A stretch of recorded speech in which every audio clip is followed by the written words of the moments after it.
పాకిస్తాన్లో Jaffar express train hijack episode ముగిసింది. Baloch liberation army మిలిటెంట్ల చెర నుంచి 346 మంది బందీలను పాకిస్తాన్ సైన్యం విముక్తులను చేసింది.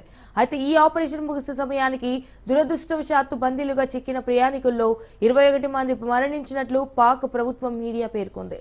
అయితే 33 మంది మిలిటెంట్లను పాక్ సైన్యం హతమార్చింది.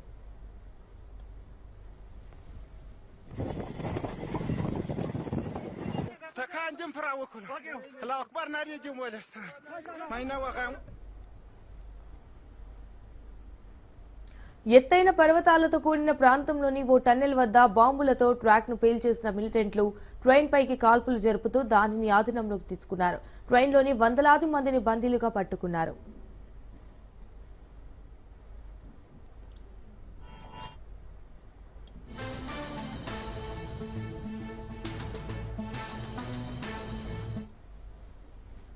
మంగళవారం ఉదయం 9 గంటలకు బలూచిస్తాన్ ప్రావిన్స్లోని క్వేటా నుంచి ఖైబర్ పఖ్తూన్ఖ్వా ప్రావిన్స్లోని పేషావర్కు బయలుదేరిన జాఫర్ ఎక్స్ప్రెస్ ను మిలిటెంట్లు హైజాక్ చేశారు.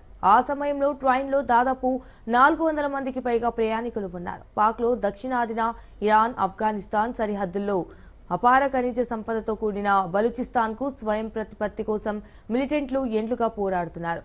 అయితే బలూచ్ ప్రజలకు ప్రత్యేక అధికారులు కావాలన్న డిమాండ్తో మిలిటెంట్లు 2000 సంవత్సరంలో బిఎల్ఏ ఏర్పాటు చేసి పాక్ సైన్యంపై దాడులు చేస్తున్నారు.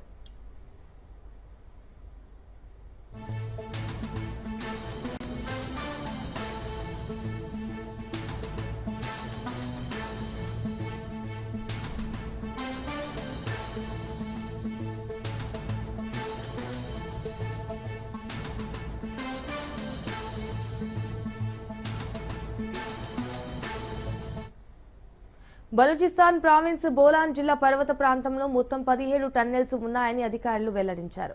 మిలిటెంట్లు 8వ టన్నెల్ వద్ద రైలును ఆపేసి ప్రయాణికులను బందీలుగా పట్టుకున్నారు. అయితే ఈ దాడికి బిఎల్ఏకి చెందిన Majeed brigade, special practical operations squad, Fateh squad specialised యూనిట్లు నాయకత్వం వహించినట్లు మిలిటెంట్లు ప్రకటించారు.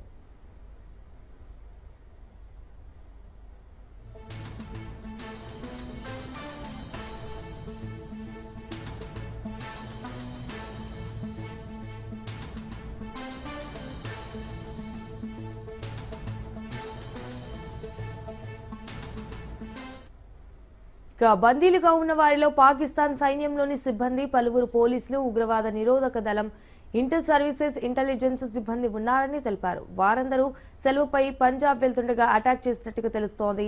ట్రైన్ బోలాన్ జిల్లాలోని ముష్కాఫ్ ఏరియాకు చేరుకోగానే మిలిటెంట్లు ముందుగా రైల్వే ట్రాక్ పేల్చివేశారు. దాంతో జాఫర్ ఎక్స్ప్రెస్ నిలిచిపోయింది. వెంటనే మిలిటెంట్లు ట్రైన్ను తమ కంట్రోల్లోకి తెచ్చుకున్నారు. అందులోని ప్రయాణికులందరినీ బంధించారు. ఎదురు తిరిగిన సైనికులను కాల్చి చంపారు.